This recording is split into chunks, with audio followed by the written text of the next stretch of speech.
35 ودخل جنته وهو ظالم لنفسه قال ما أظن أن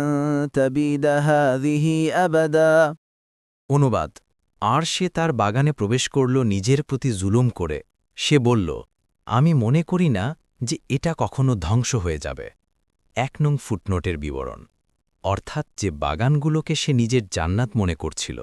সে মনে করেছিল এগুলো স্থায়ী সম্পদ অর্বাচীন লোকেরা দুনিয়ায় কিছু ক্ষমতা প্রতিপত্তি ও শান-শওকতের অধিকারী হলেই সর্বদা এ বিভ্রান্তির শিকার হয় যে তারা দুনিয়াতেই জান্নাত পেয়ে গেছে এখন আর এমন কোনো জান্নাত আছে যা অর্জন করার জন্য তাকে প্রচেষ্টা চালাতে হবে